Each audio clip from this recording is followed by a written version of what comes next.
Thank you very much, fellow Kenyans. Today, I want to speak about the new university funding model. Kenyans, as you are aware, that education in this country is being made unbearable, is being made expensive by the current president, William Ruto. You're all aware what parents are going through, toiling, moiling, doing very odd jobs just for them to educate their children. Kenyans, we know that during President Ruto's time, education was free at the university. Why was education free at the university? We are all aware that during President Ruto's time, there was what we called BOOM. BOOM was a grant that was given to students to be educated. Ruto was among the beneficiaries of BOOM. He was funded for free, got education for free at the university level, and therefore I don't understand why university education cannot be free. I don't understand why we must tax heavily the parents, children who are coming from very poor backgrounds, children who are going to drop out of university because of lack of fees. The current funding model is doing more harm to the poor parents, to the needy students who are supposed to join various universities. We know and we are aware, and we've been told severally by President Ruto, that he used to sell chicken to raise school fees at the high school level and primary school level. He told us that he sold eggs to be educated. Why is President Ruto being inhuman? Why is President Ruto hurting Kenyans? Why is President Ruto punishing students? Why is President Ruto ensuring that Kenyans are not getting education, and also, for that matter, quality education? Ruto is today a president of the Republic of Kenya because of education. Were it not for education, he would have never come to Nairobi. Were it not for education, he would have never been a president. Were it not for education, he would have never also messed us up as a nation. So therefore, education has played an important role in Ruto's life. Why is Ruto killing education system in our country? As BABU OWINO, I know the importance of education. I will do anything so that a child in this country gets education. So that a child that comes from Nyanza region, a child that comes from Mount Kenya region, a child that comes from Rift Valley region, a child that comes from Coast, Northeastern, Nairobi, a child that comes from Eastern gets education. And therefore, I will mobilize students across this nation, and I want to also speak to the student leaders just briefly. I want President Ruto to suspend and to scrap off, not even suspend, to scrap off this new funding model. As BABU OWINO, knowing very well the importance of education, and it is because of education, that is why I am where I am. It is because of education, that is why I managed to come to Nairobi. It is because of education, that is why I studied. That is why I became a student leader. It is because of education, that is why I was elected as a member of parliament. And it is because of education that will make our children, the students, the comrades, make a difference in life. Education plays an important role in economic development. The role of education in building the economy of a state is by provision of new ideas, provision of the technical skills that is needed in every field. When you go to agriculture, you need education so that you can know in what ratio do you need to mix fertilizer, so that you can know how a land can be plowed to give you maximum yield and maximum productivity.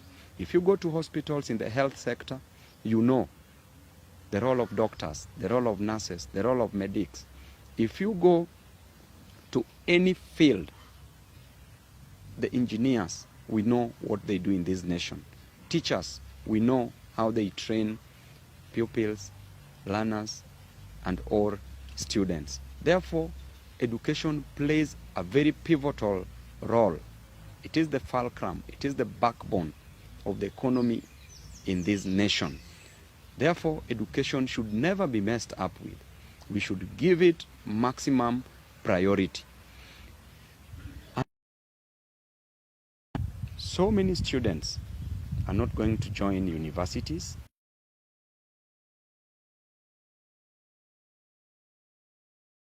Money. This new funding model, we've seen the way it is working, and it is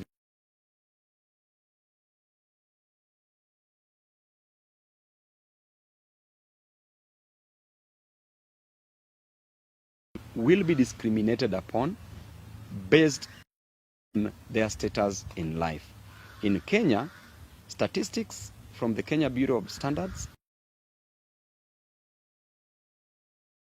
clearly well that 85% of Kenyans come from very, very poor backgrounds. They are very poor, they can't afford. And therefore, if 85% of Kenyans come from very poor backgrounds, how then will a parent afford education? Even 9,000 Kenya shillings, a child is being sent away from high school because of 9,000 Kenya shillings in a year, because a parent cannot afford these 9,000 Kenya shillings. When you go to a mama mboga, to a boda boda rider who is earning only 100 shillings or 200 shillings in a day, this is a parent who cannot afford to educate one or two children. A student is sent home because of lack of 9,000. How will this parent afford over 10,000 in a year, over 20,000 in a year, over 100,000 in a year, over 200 to 300,000 in a year that the university education is offering? That Ruto is making sure that these parents are paying exorbitantly for education. I want to come back to the relevant examples. So many mothers, so many fathers, so many students have sent me their fee structure, have sent me messages. They have called me, we've talked to them. They can't afford education. They are talking on media. They are talking on social media. They are talking on both print and electronic media. And the message is simple, that they can't afford education. There was a mama mboga that was aired on TV the other day.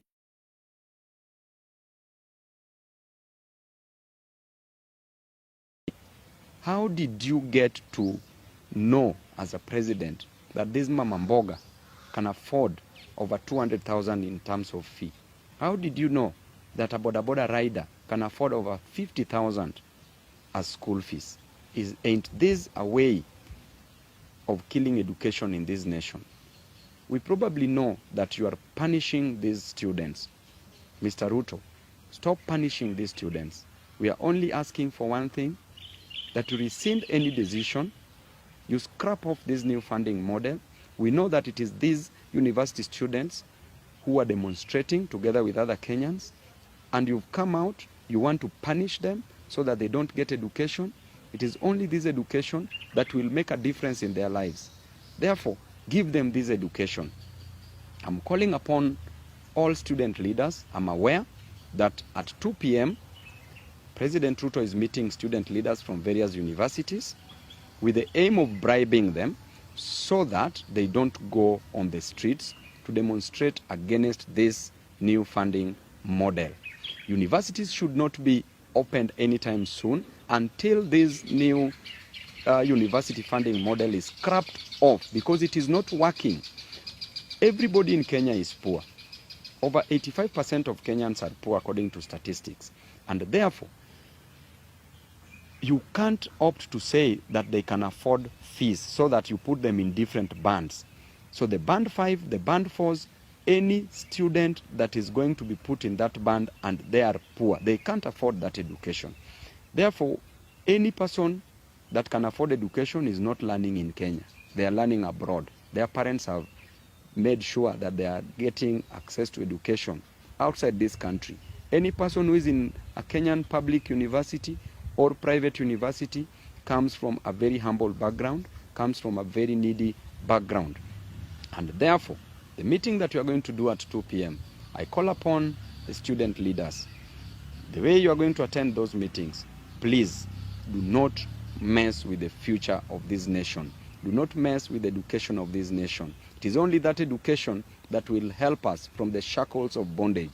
It is only through education that we shall come from the jaws of poverty. It is only that education that is going to ensure that our children get that which they deserve in life. It is only through that education that the economy of this nation can be built in provision of money.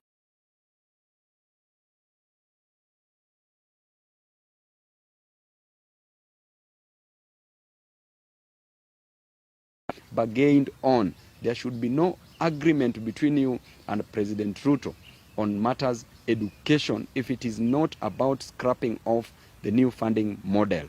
Ruto did say that those who are put in band 1 will pay less fees. If 9,000, if parents can't afford 9,000 at the high school level, how then will they afford over 50,000, 100,000, 200,000 at the university level?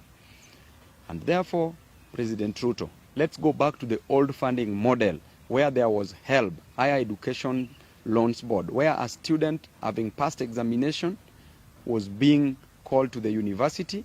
They were being given help. They get educated. Then after that, they were paying for these loans after their education. Let us not mess the over 200,000 students, over 100,000 students who are not capable of joining universities. And for those who are going to join, they are going to drop out because in one way or the other, they are not going to afford this fee moving forward. Student leaders, it is my prayer to you, together with the students. I know universities are coming back in September. There are those who are joining now, this week, next week, for the first years. I urge you all to hold peaceful demonstrations in all universities in Kenya, both public and private, and also in colleges. Please hold peaceful demonstrations. Let it not be once, let it not be twice, let it be almost on a daily basis so that this new funding model will be scrapped off. We've given sufficient time to President Ruto to rescind this decision, but he has refused. He's busy calling student leaders in State House to bribe them.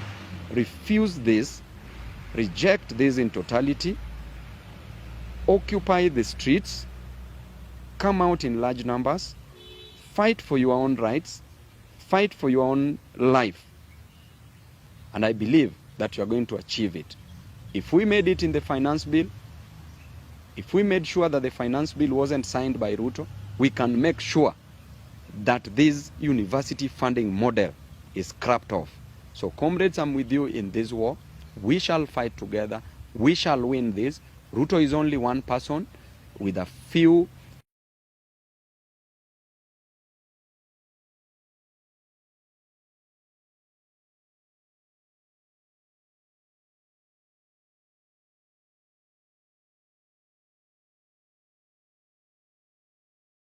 that shall come with this. We shall all go to the city of victory together. Let us do it once again. Student leaders, after State House, plan for demonstrations across universities in this country. Of course, peaceful demonstrations. Thank you and God bless you all. On that note, I also want to talk about the issue of the teachers' strike. The teachers who are striking have a right to strike. These teachers are not being paid sufficient salaries, yet Kenya has money, yet the president is taking loans day and night, yet the president is collecting taxes, revenue is streaming in to a tune of 5.1 billion Kenya shillings per day. Kenya makes approximately over 5 billion And therefore, the teachers who started teaching in this country should be added salaries. Those junior secondary school teachers should be confirmed and their salaries should be added, should be upgraded. For there are those teachers who are trained and many years now, they are still at home. These teachers have been at home for over 10, 15 years. 2, 10, 15 years and even more. These teachers can't get jobs. Jobs must be created for these teachers because schools are available. The student-teacher ratio should be determined carefully. There should be at least 1 to 40 students or even reduced to one teacher to 30 students per class. And therefore we should build more infrastructure in terms of classrooms, and therefore we should employ more teachers. Those are the things that the president should concentrate on. I've always said that there are 3 types of brains. The first type of brain is a brain that thinks for itself and makes very wise decisions. That brain is called an extremely intelligent brain. Number 2, there's a brain that is thoughtful. It never thinks for itself, but is thoughtful. And that brain, the moment it is thoughtful, makes proper decisions and delivers, acts. That brain is called an intelligent brain. Intelligent brain. And then the third type of a brain is a brain that is never thoughtful, neither does it make any decision. It is never thoughtful, and it does not think for itself. That brain is called a worthless brain. President Ruto, among these 3 types of brains, where do you belong? Choose for yourself. You either think for yourself or allow yourself to be thoughtful and act. So, when it comes to teachers, provide employment for teachers, increase their salaries. To the lecturers in universities, increase their salaries. Employ more lecturers so that the student-lecturer ratio is also